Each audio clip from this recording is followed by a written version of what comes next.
Glória a Deus. Graça e paz, irmãos. Bom dia. Quem está feliz com Jesus, dá um glória a Deus. Aleluia.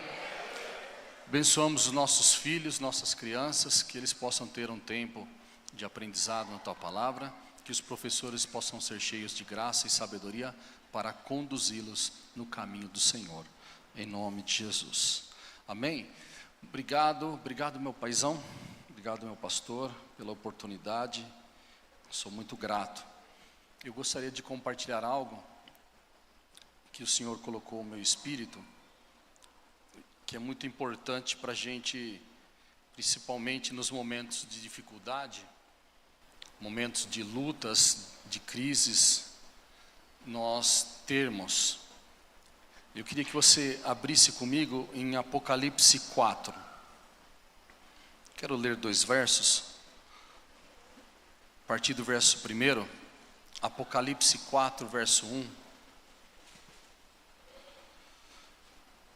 Depois destas coisas, olhei e eis que estava uma porta aberta no céu.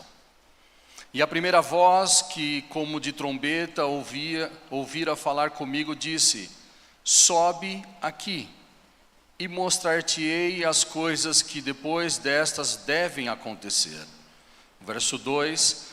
E logo, imediatamente, fui arrebatado em espírito, e eis que um trono, fala comigo assim, trono. Eis que um trono estava posto no céu, e um assentado sobre o trono.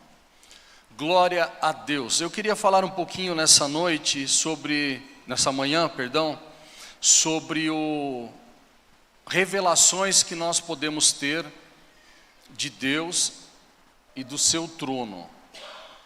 Por que é importante ouvir isso? Porque nós passamos, como cristão, muitos momentos difíceis, momentos complicados. Jesus, ele nunca negou isso. Ele disse aos seus discípulos: no mundo tereis aflições, mas tende bom ânimo.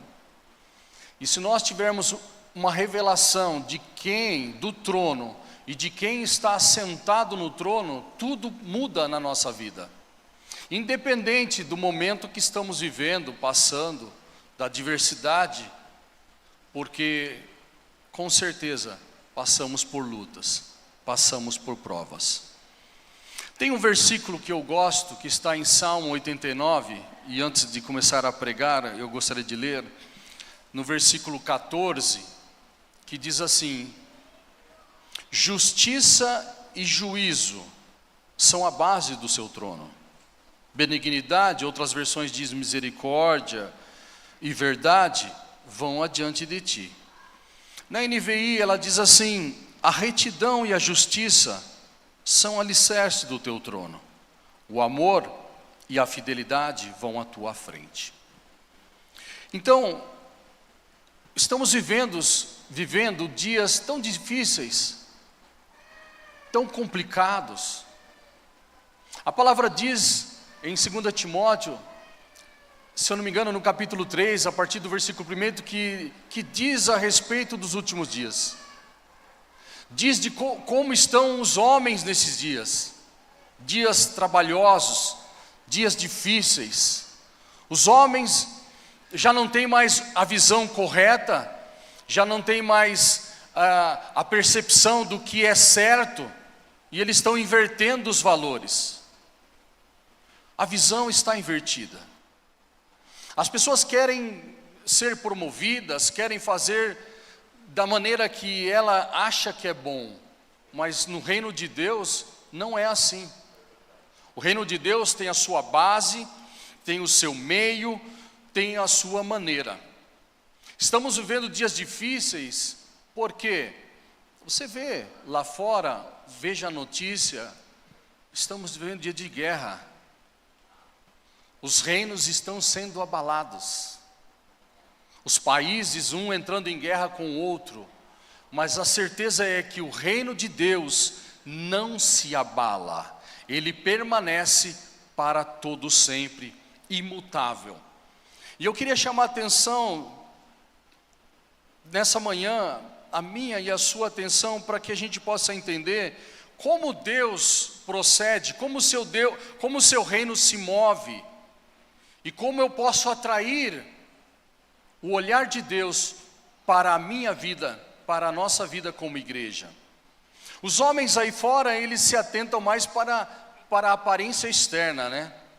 Eles se preocupam com aquilo que é o exterior, mas Deus, Ele olha o nosso coração, o nosso interior. Por isso que Jesus, Ele diz, quando os fariseus, que se preocupavam muito com o exterior, falam assim, onde está o reino? Quando que vai ser o reino? E Jesus fala assim, o reino de Deus não vem de aparência externa, ele não está ali, não está lá, mas ele está dentro de nós.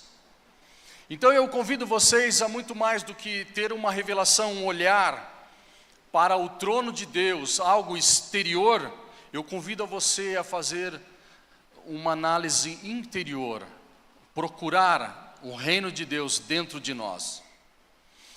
Eu vejo pela palavra de Deus várias pessoas que tiveram a revelação do trono de Deus, a revelação de Deus.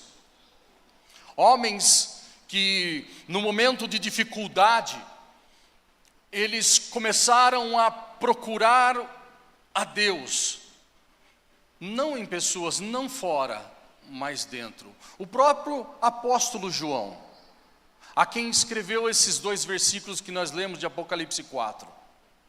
Imagina como estava a vida dele nesse momento. Ele estava sendo perseguido. Ele estava sendo perseguido para matarem ele. E eu creio, Flávio Joséfo diz que tentaram jogar ele num tacho de óleo quente e ele não morreu.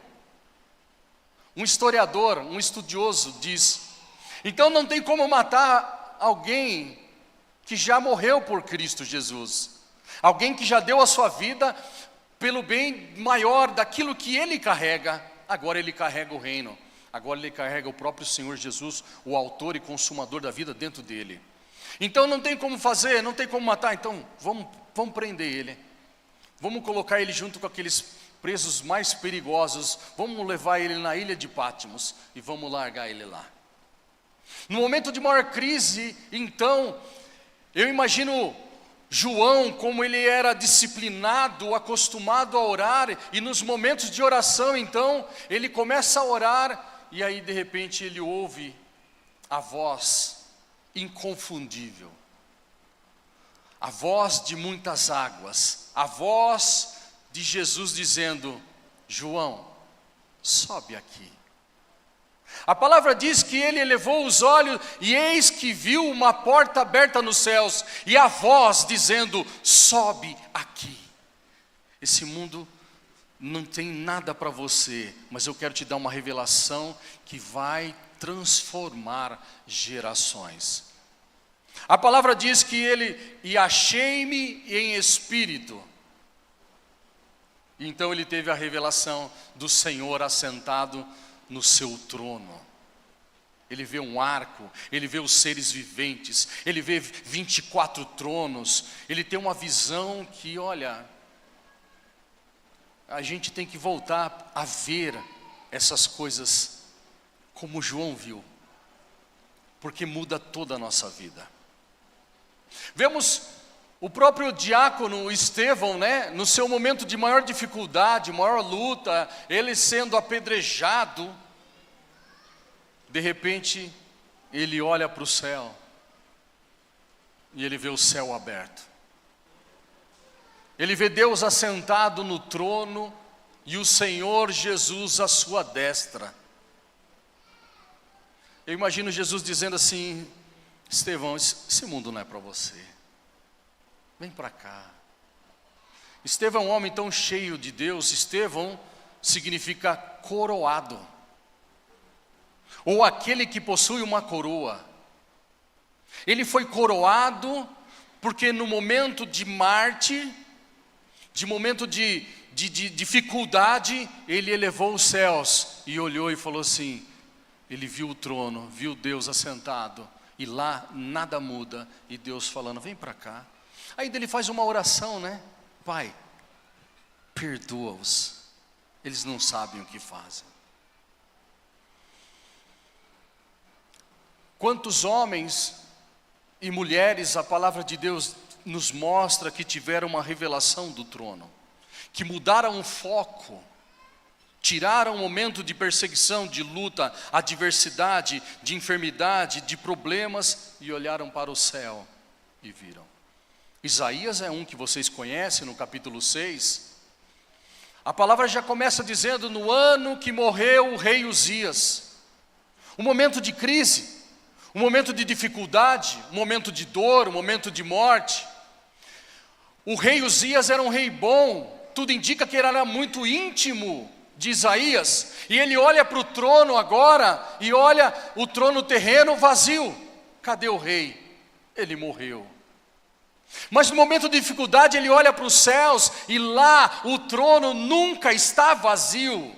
Sempre tem alguém, o nosso Deus Todo-Poderoso ali, governando todo o mundo, e nada foge do controle dele. E ele olha e diz, a palavra de Deus diz assim: no ano que morreu o rei Uzias, eu vi o Senhor assentado num alto e sublime trono. Que visão é essa? Você imaginou? Só as abas da vestes, ela tocava, ela enchia todo o templo. Os serafins cantando, clamando, dizendo: Santo, Santo, Santo, toda a terra está cheia da sua glória. Que visão foi essa? Quando nós temos uma visão do trono de Deus assentado e tendo o controle de tudo, muda a minha vida. Ele olha para si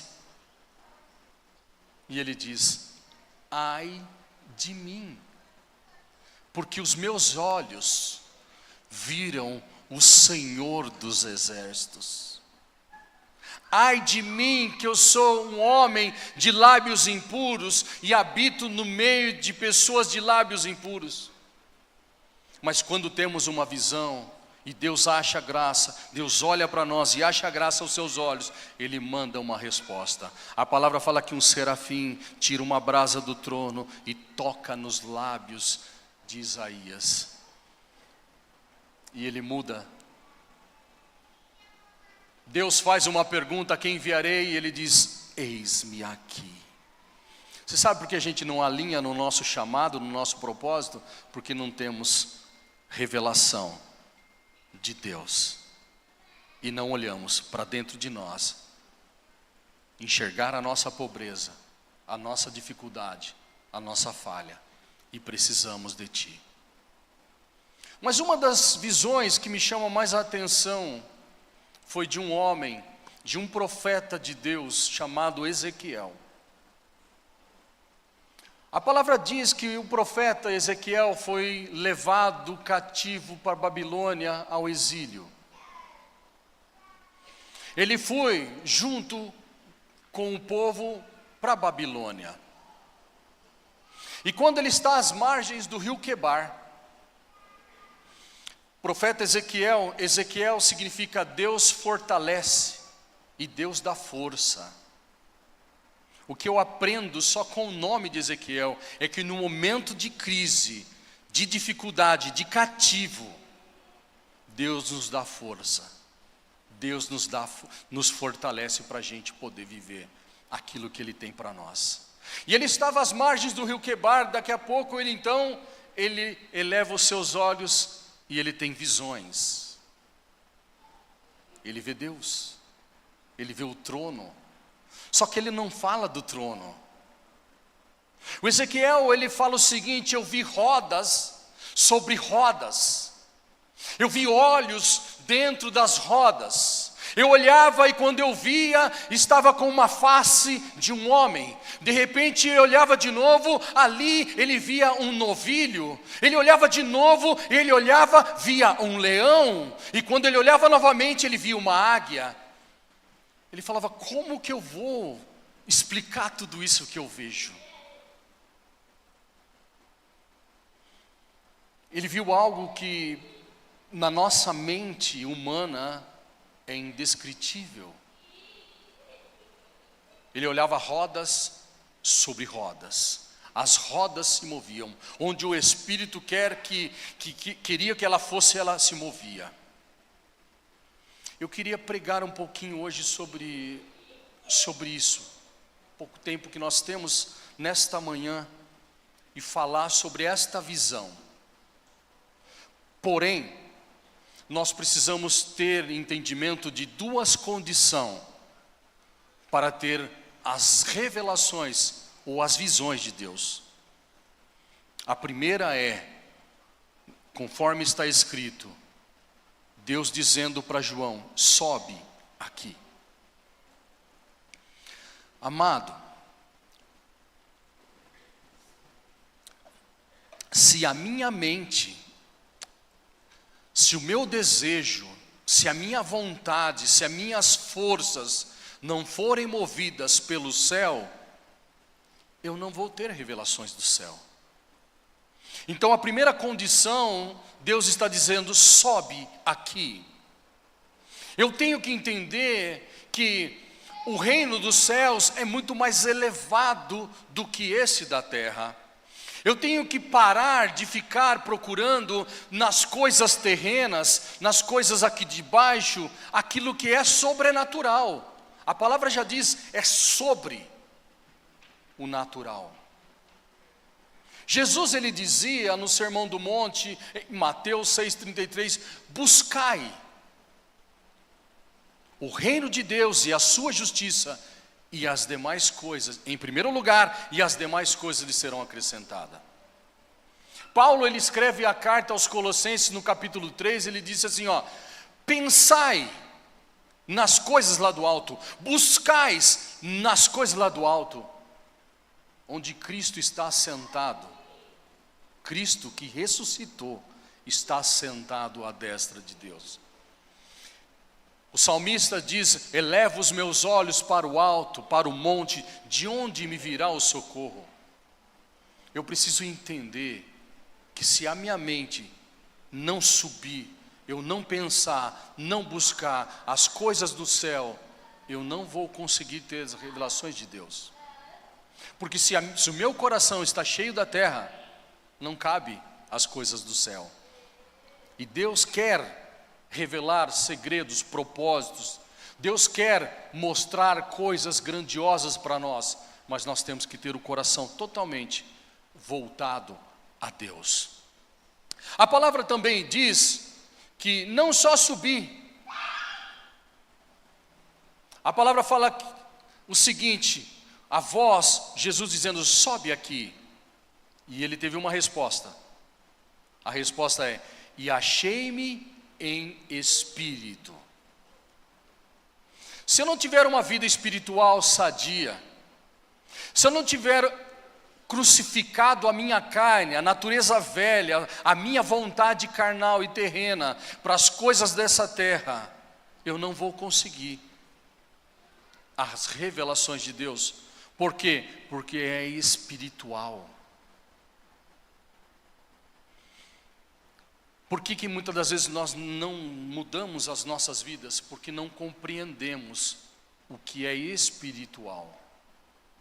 E Deus está nos falando, está nos chamando a atenção para que a gente possa voltar a compreender o que é espiritual. Nós conhecemos o mundo natural e o espiritual, esses dois mundos. Porém, o primeiro homem não era assim. Com o primeiro homem, ele tinha a visão plena, ele tinha a visão tanto do sobrenatural quanto do natural, de uma maneira só. O problema foi com o pecado, com a queda, então estas águas se misturaram e o homem então agora não pode mais ver o sobrenatural. Mas louvado seja Deus pela morte e ressurreição de Jesus na cruz. Agora, através da fé e através do Espírito Santo que habita dentro de nós, nós podemos conseguir, podemos se elevar, nos elevarmos e contemplar aquilo que é espiritual. Então a fé é chave. Então eu preciso subir e eu preciso estar em espírito. E quando eu consigo, então, entender como funciona, como eu posso, então, agora receber, eu preciso contemplar. A adoração perfeita é aquela que depois que você contempla, você dá uma resposta àquele que foi contemplado. Então eu o adoro. Eu queria falar sobre estas rodas, mas acima de tudo eu queria falar sobre estas bases do trono de Deus.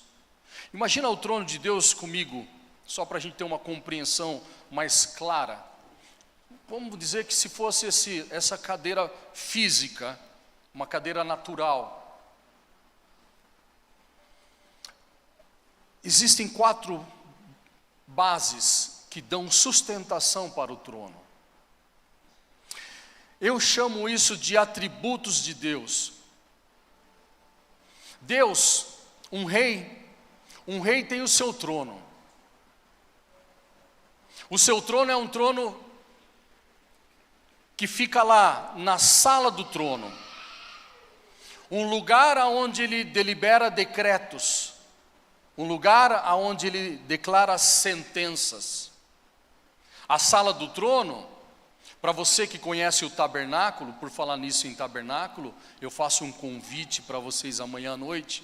Está aqui conosco, vamos ter um seminário do ITA para falar sobre a teologia da habitação.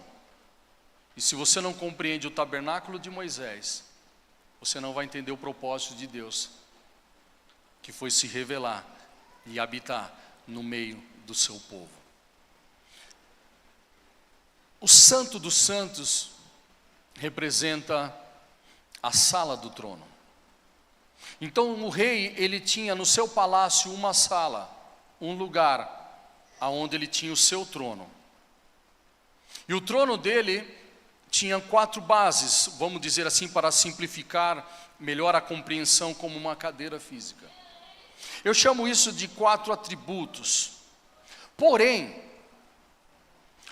os reis, naquela época e numa época anterior, bem antiga, você vai ver que quando o rei ele queria se mover, sair da sala do trono,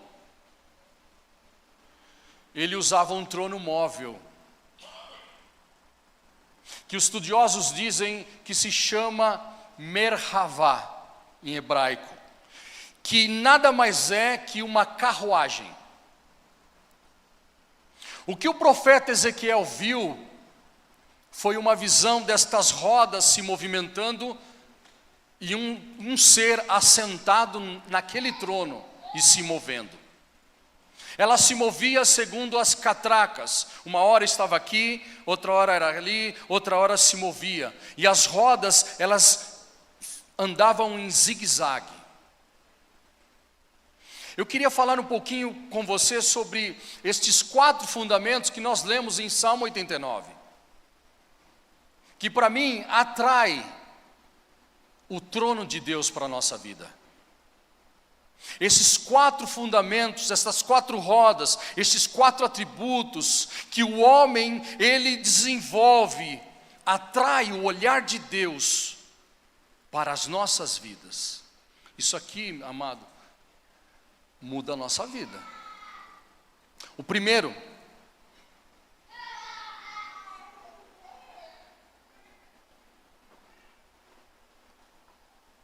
é justiça.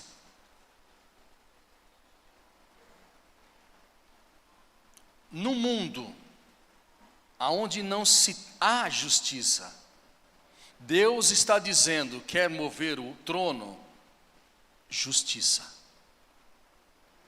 Tzedek, em hebraico. Jesus, eu não sei se você sabe, se você um amante da palavra de Deus, mas no Sermão do Monte ele fala muito sobre justiça. O próprio verso que eu li de Mateus 6,33, ele diz, buscai o reino dos céus e a sua justiça. Buscar, por quê? Porque é algo lá em cima. Se você olhar para o lado, você fala, tudo é injusto.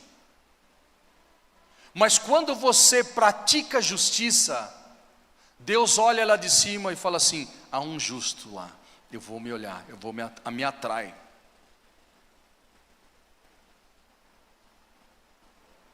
Jesus diz no Sermão do Monte que se a vossa, olhando para os discípulos, ele diz: se a vossa justiça não exceder em muito as dos fariseus, de maneira nenhuma entrareis no reino dos céus. Por quê? Porque os fariseus eram aquele povo, aquela classe religiosa que olhava muito mais para o externo, para a aparência, e não olhava para dentro. Eram aqueles que davam mais importância se lavavam os copos do que o coração. Eram aqueles que falavam uma coisa, mas viviam outra. Jesus dizendo: se a vossa justiça não exceder e em muito as dos escribas e fariseus, de maneira nenhuma entrareis no reino dos céus. Jesus também declara: bem-aventurados aqueles que têm fome e sede de justiça, porque serão fartos. Justiça, tem aqui o nosso pastor Edi, conhece muito sobre isso. Ele conhece muito sobre uma sala de um juiz, como que é representada a justiça. Uma deusa, uma mulher, correto?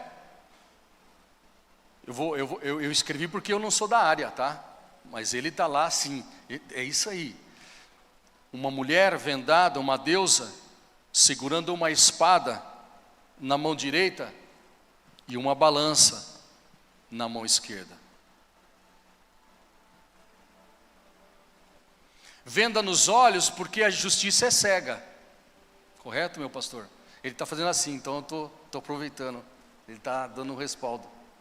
Promotor de justiça, o nosso pastor Edi. Justiça é cega, diante da lei, todos são de igual balança. A imparcialidade. Mas vamos ser muito sinceros, pastor Edi. Acontece isso aqui, nessa dimensão de baixo?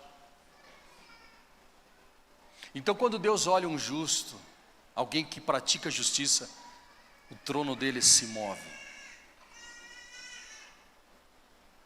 Uma espada e uma balança. Há uma venda nos olhos, porque o que eu aplico aqui para mim e para a sua vida, porque quando nós fechamos os nossos olhos aqui para a terra, os nossos olhos espirituais, através da fé, são abertos, e nós começamos a entender como que se move o mundo espiritual. Uma espada na mão, porque a palavra de Deus diz que a espada do Espírito é a palavra de Deus. Então, quando nós temos a palavra dentro de nós, o trono se move. Quando Jesus diz: quer saber quem me ama? Vocês querem saber quem me ama? Ele diz então, João 14, 21, aqueles que guardam os meus mandamentos, aqueles que têm a minha palavra, esses são os que me amam. Eu e o Pai vamos vir a Ele e nos manifestaremos, traremos revelações. Tanto o versículo 21 quanto o 23 diz que eles vão vir e fazer morada. A balança está ali mostrando que a justiça, ela é imparcial. Mas a espada está revelando que há juízo. Justiça e juízo são base do trono. Justiça e juízo caminham juntos. Justiça e juízo foi o que Deus fez quando tirou o povo do Egito. Deus levanta Moisés e diz: você vai ser vai aplicar a justiça. Você vai ser um juiz. Você vai ser por Deus e o seu irmão como profeta. E ele diz: deixe o meu povo ir para que me sirvam no deserto. Juízo já é o que acontece com a nação do Egito. As 10 pragas é um juízo. Deus julgou o Egito, mas trouxe justiça ao povo que estava cativo, sofrendo, clamando, orando, buscando, para que Deus tirasse do Egito. A mesma coisa se aplica na cruz. Justiça e juízo são base. O juízo de Deus caiu no seu único filho, o filho primogênito, o primeiro, Jesus. Deus julgou o pecado na cruz, mas trouxe justiça aos pecadores. E através da obra de Jesus na cruz, pela sua morte, pelo seu sangue, a palavra diz que fomos justificados pelo sangue. Então agora temos acesso novamente ao Pai. Justiça e juízo são base. É interessante que se justiça é o primeiro, juízo é o segundo, e nós já estamos falando, mishpá, em hebraico. Quando você entra na sala do trono, e na sala de um juiz, você vai ver o que lá? Um martelo, aonde ele decreta, aonde vai dar a sentença, o veredito, o poder de decidir, o poder de julgar. Esse martelo, ele é de madeira. Madeira, ele está dizendo o seguinte: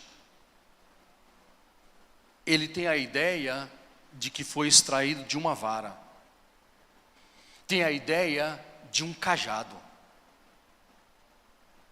Vara, você lembra de que quando o povo estava julgando, estava dizendo assim: não, Moisés fez nepotismo, não é Arão não que vai ser o sumo sacerdote. Então Deus falou: enterra as varas. E todos os príncipes enterraram as suas varas, e a vara de Arão floresceu. É como se Deus estivesse dizendo: é ele, está decretado, é ele.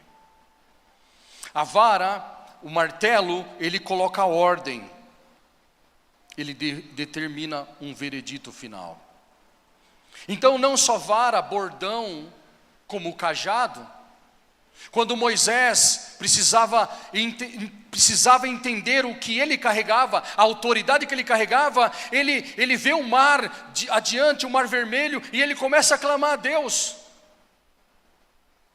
Olha o momento de adversidade, e Deus olha para ele assim: por que clamas a mim, Moisés? Olha para a tua mão. E ele olha para a mão, tem um cajado de madeira, autoridade. Ele fala: toque nas águas.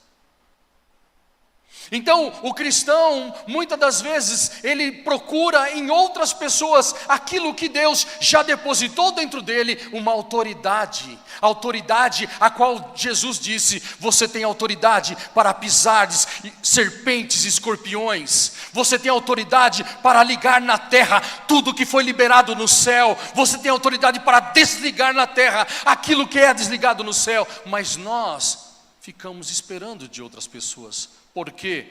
Porque não temos a revelação de quem Deus é e de quem nós somos.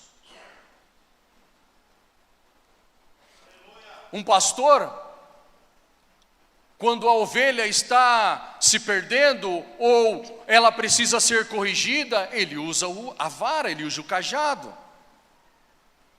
O cajado tinha 2 pontas, uma mais reta, por quê? Para disciplinar.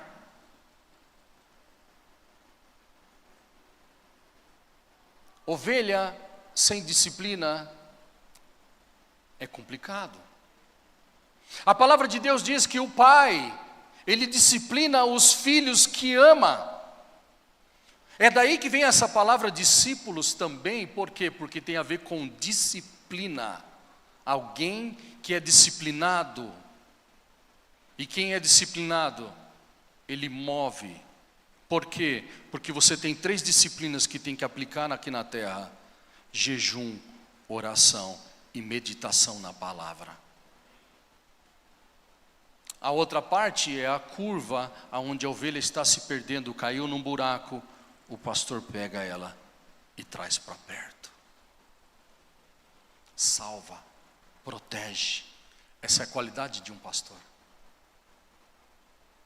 Justiça e juízo são bases do trono. Foi numa madeira, naquela cruz, que Deus então decretou o juízo, mas também a justiça.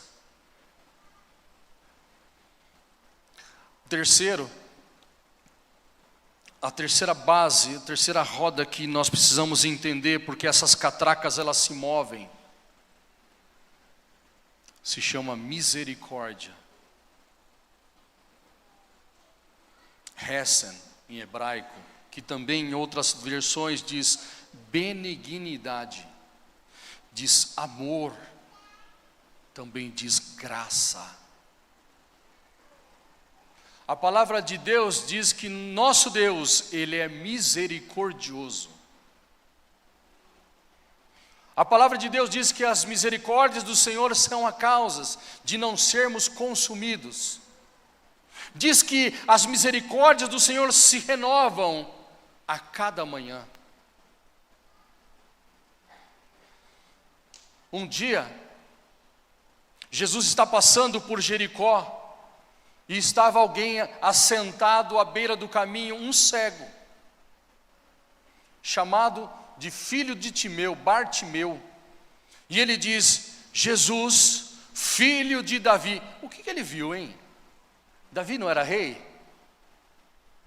A palavra não fala que da sua genealogia, o reinado não terá fim? Filho de Davi, tem misericórdia de mim, tenha compaixão de mim. A palavra fala que Jesus parou. Por quê? Porque quando você aciona a misericórdia, as catracas se movem. Ele parou, olhou e diz: traga-o na minha presença. Você conhece a história.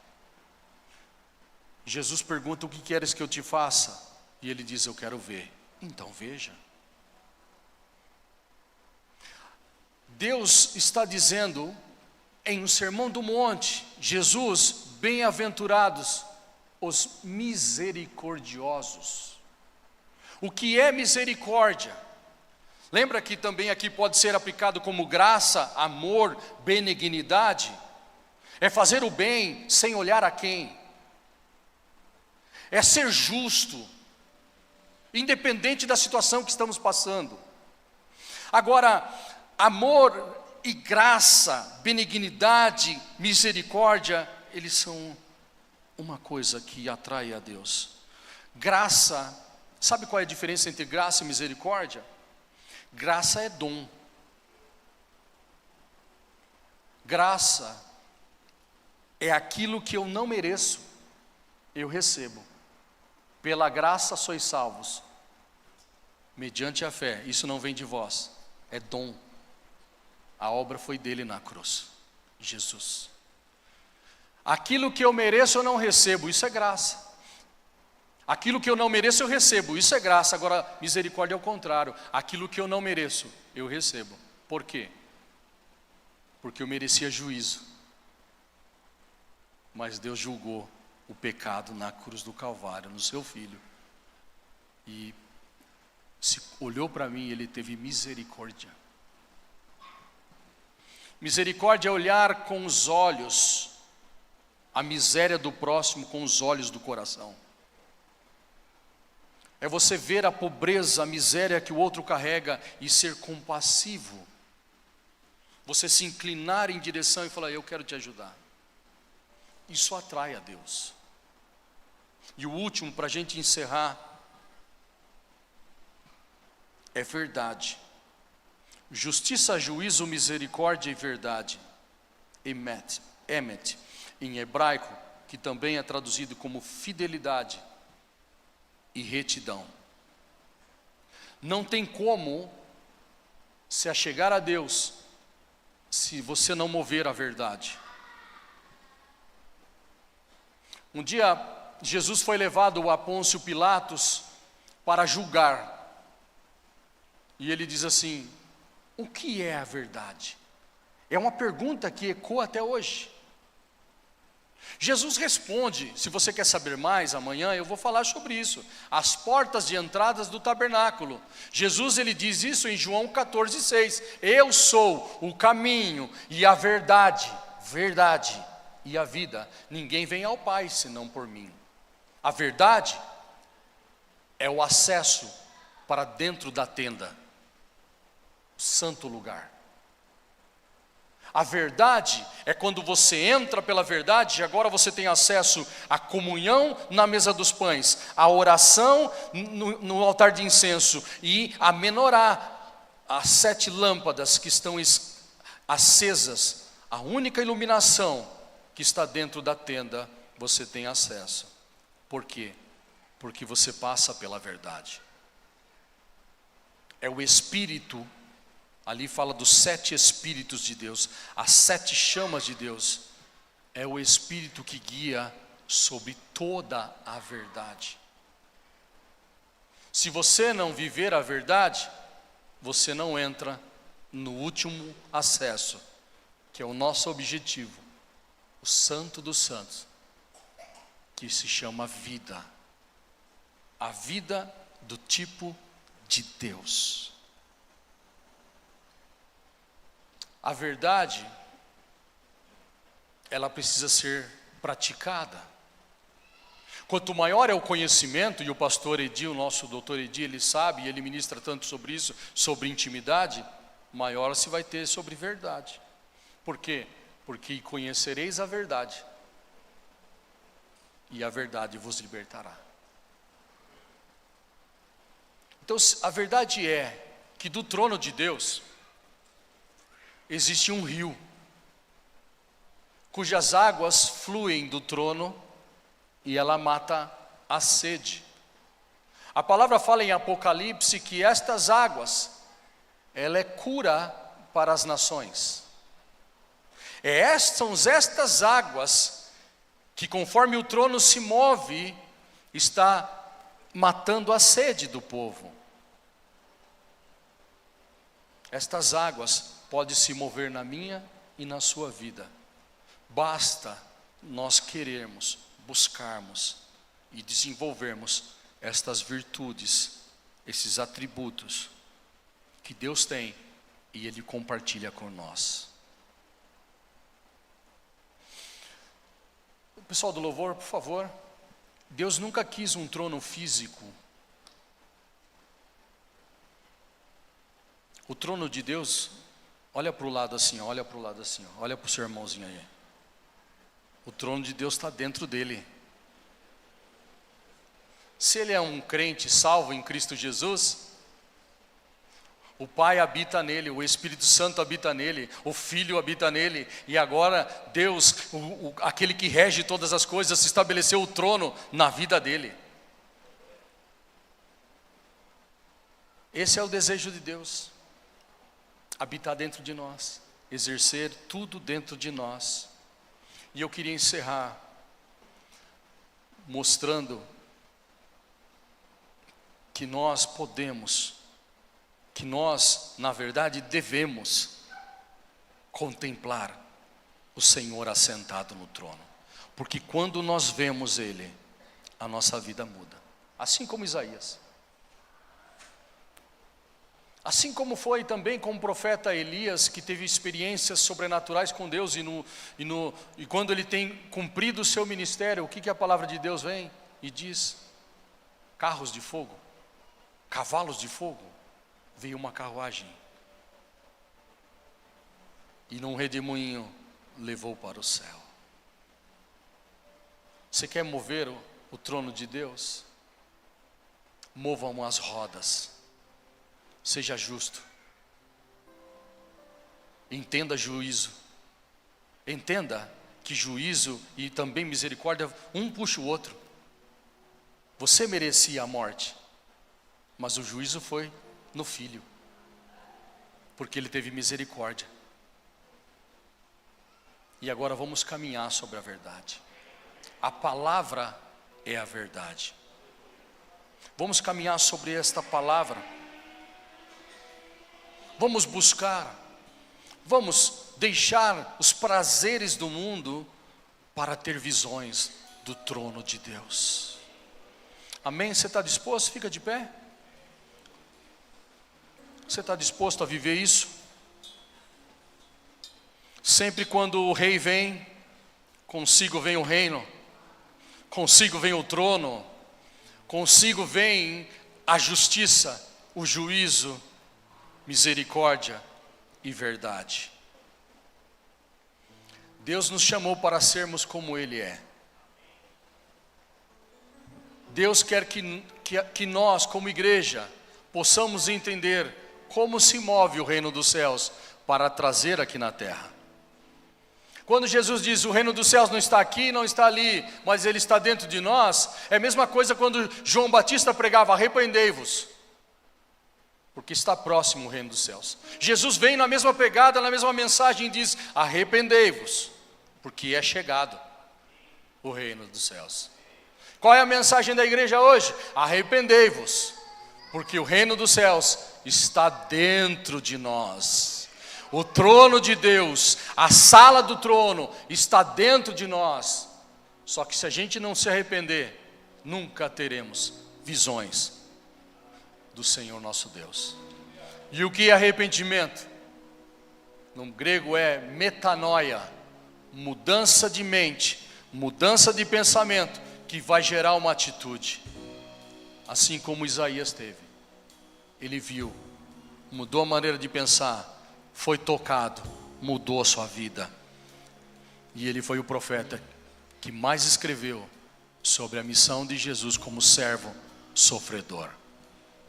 Deus quer mover as suas rodas, as suas catracas, porque o reino dos céus, ele é inabalável. Uma hora Deus quer se mover como um leão, o rei, aquele que julga todas as coisas, o leão da tribo de Judá, aquele que tem um cetro de ferro. Então Ele quer julgar a sua causa, Ele quer se mover ao teu respeito, mas você precisa entender, atraia o trono de Deus, atraia as catracas de Deus para se mover na tua vida. Uma hora Ele quer se mover como um homem misericordioso, compassivo, alguém que sabe da sua pobreza, já esteve lá, e por causa da obra de Jesus foi salvo, Deus o libertou, e agora ele precisa olhar com os olhos de misericórdia para o sofrimento do outro, e dizer, estou aqui, eu sei da tua dor, eu quero te ajudar, levanta, vamos junto, vamos vencer. Eu sinto ele aqui.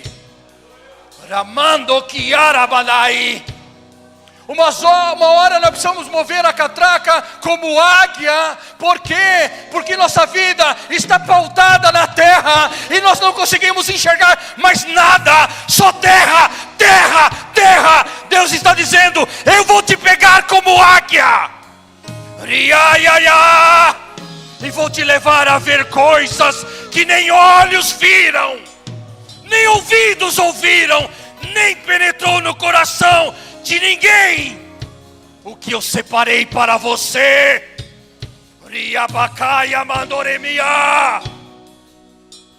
Uma hora a catraca vai se mover e vai ser o novilho.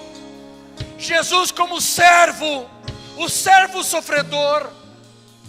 Igreja, é tempo de servir. Quer mover a catraca? Sirva, sirva. Aquele que quer ser o primeiro, seja servo de todos.